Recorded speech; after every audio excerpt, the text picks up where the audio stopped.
Hi. Nice to having you here. Nice to be here. Right. So, few words about your background. Yeah, I'm originally from England. And we can tell about your accent. You can tell you can tell from my accent. Everyone does. After I finished school in England, I learnt accountancy, and when I finished, I decided to take a year off and go to yeshiva before I carry on with my career.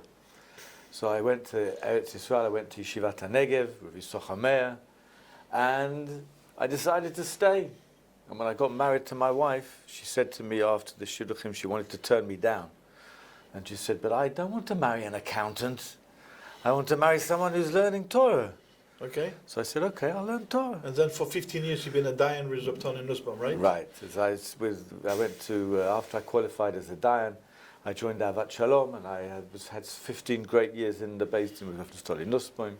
I've written a book, Pure Money, 2 volumes in English on That's a very heavy kosher book. money. Yeah, Baruch Hashem. Yeah, Baruch Hashem. The Ma'aser covers the whole of Choshen Mishpat, Really? but the Baal Habayit needs to know. Okay. The only thing that was left out of it is the parts of Choshen Mishpat that aren't no ger to Baal Habatim, for the dayanim. All right. Maybe we should. All right. We should give it to some of our investors. Yeah, happy to. Okay. What is the people are not aware about why do you need hechsher In business. In business, yeah, not business, in investment. In investment, So yeah. You have to us? know, right? Whenever you're investing in any company, you become a partner in that company.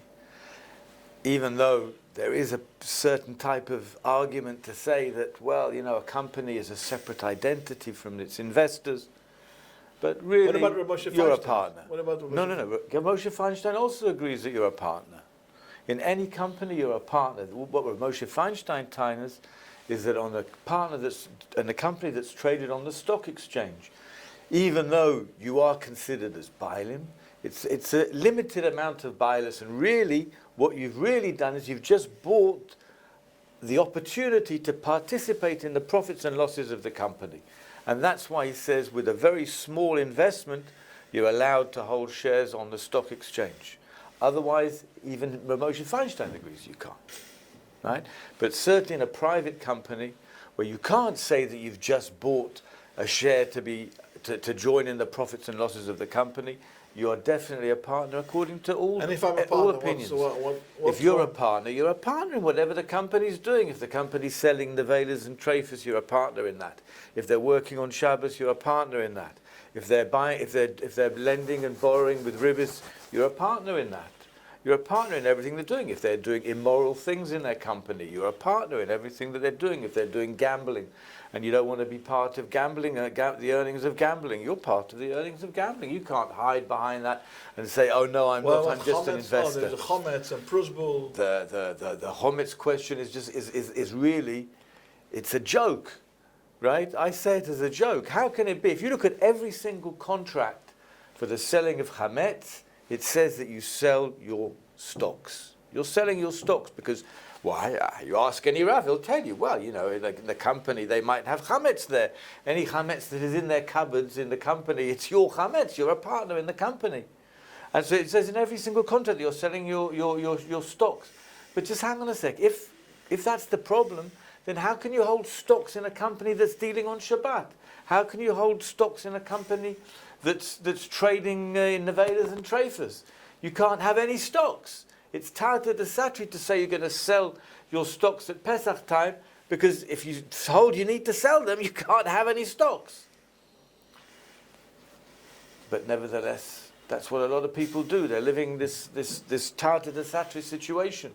You know, someone, I think I heard it from you. You said a beautiful comparison once to me. You said it's like glatt kosher and regular kosher. Glatt kosher and regular kosher.